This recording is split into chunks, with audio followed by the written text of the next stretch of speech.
ഇന്ന് ഞാൻ വന്നേക്കുന്നൊരു പാലപ്പത്തിൻ്റെ റെസിപ്പിയുമായിട്ടാണ്. ഇതെല്ലാവർക്കും ഉണ്ടാക്കാൻ അറിയാമെങ്കിലും പെർഫെക്റ്റ് ആകാത്തവർക്ക് വേണ്ടിയാണ് ഈ വീഡിയോ. അതിനു മുമ്പ് നമ്മുടെ വീഡിയോ ഒന്ന് സബ്സ്ക്രൈബ് ചെയ്ത് സപ്പോർട്ട് ചെയ്യണേ. ഇതുണ്ടാക്കാനായി 4 ഗ്ലാസ് പച്ചരി അല്ലെങ്കിൽ ഇഡ്ഡലി റൈസ് എടുത്തിട്ട് നന്നായിട്ട് കഴുകി 4 മണിക്കൂർ കുതിർത്ത് വെച്ചിട്ടുണ്ട്.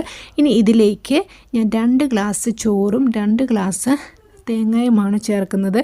എത്ര ഗ്ലാസ് അരിയാണോ നമ്മൾ എടുക്കുന്നത് അതിന് പകുതി ചോറും തേങ്ങയുമാണ് എടുക്കേണ്ടത്. ഇനി ഇതെല്ലാം കൂടി ഇതിലേക്ക് ഇട്ട് കൊടുത്തിട്ട് നമുക്ക് നന്നായിട്ട് ഒന്ന് ഇളക്കി യോജിപ്പിക്കാം.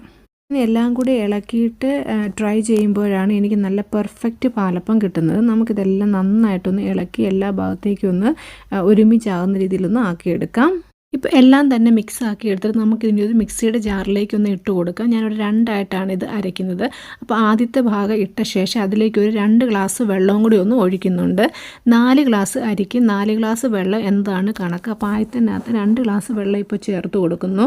എന്നിട്ട് അതിൻ്റെ കൂട്ടത്തിൽ ഒരു 1/2 ടീസ്പൂണിൽ താഴെ ഈസ്റ്റ് കൂടെ ഞാൻ ചേർത്ത് കൊടുക്കുന്നുണ്ട്. ഇത് ഞാനിവിടെ ഇൻസ്റ്റൻറ്റ് ഈസ്റ്റാണ് യൂസ് ചെയ്യുന്നത്. എന്നിട്ട് ഇതിൻ്റെ കൂട്ടത്തിൽ ഒരു 2 ടേബിൾ സ്പൂൺ പഞ്ചസാരയും കൂടി ഒന്ന് ഇട്ട് കൊടുക്കുന്നുണ്ട്. നിങ്ങൾക്ക് മധുരത്തിന് ആവശ്യമായ ഇതിൽ പഞ്ചസാരയുടെ അളവിൽ വ്യത്യാസം വരുത്താവുന്നതാണ്. അപ്പോൾ ഞാനിവിടെ 2 സ്പൂണേ ചേർക്കുന്നുള്ളൂ. നമുക്കിതെല്ലാം ഇട്ട് കൊടുത്ത ശേഷം നമുക്കിത് നന്നായിട്ടൊന്ന് അരച്ചെടുക്കാം. നല്ല ഫൈനായിട്ടാണ് ഇത് അരച്ചെടുക്കേണ്ടത്. ആദ്യത്തെ ബാച്ച് അരച്ച ശേഷം ഞാൻ 2ാമത്തെ ബാച്ചും ഒന്ന് അരച്ചെടുത്തിട്ടുണ്ട്. നമുക്കിനി ഇതെല്ലാം ഒന്ന് കലത്തിലേക്കൊന്ന് മാറ്റാം. നോക്കിയാൽ ഇതാണ് ഇതിൻ്റെ കറക്റ്റ് കൺസിസ്റ്റൻസി എന്ന് പറയുന്നത്. നമുക്കിത് കലത്തിലേക്ക് ഒഴിച്ചു കൊടുത്ത് ഒന്ന് പൊങ്ങാനായിട്ട് വെക്കാം. 6 തൊട്ട് 8 മണിക്കൂർ കൊണ്ട് ഇത് പൊങ്ങിക്കിട്ടും. പിന്നെ ഓരോരുത്തരുടെ സ്ഥലത്തിൻ്റെ കാലാവസ്ഥയ്ക്കനുസരിച്ചും ആ പൊങ്ങാനുള്ള സമയത്തിൽ കുറച്ച് വ്യത്യാസം വരും. എനിക്കിവിടെ ഒരു 6 മണിക്കൂർ കൊണ്ട് തന്നെ പൊങ്ങിക്കിട്ടും. നമുക്ക് ഇനി അത് മൂടി വയ്ക്കാവുന്ന. ഇത് ഏകദേശം ഒരു 6 മണിക്കൂറായിട്ടുണ്ട്. മാവൊക്കെ നന്നായിട്ട് പൊങ്ങി വന്നിട്ടുണ്ട്. നമുക്കിനി ഇതിലേക്ക് ആവശ്യത്തിന് ഉപ്പും കൂടി ഒന്ന് ചേർത്ത് നന്നായിട്ട് ഒന്ന് ഇളക്കി യോജിപ്പിക്കാം.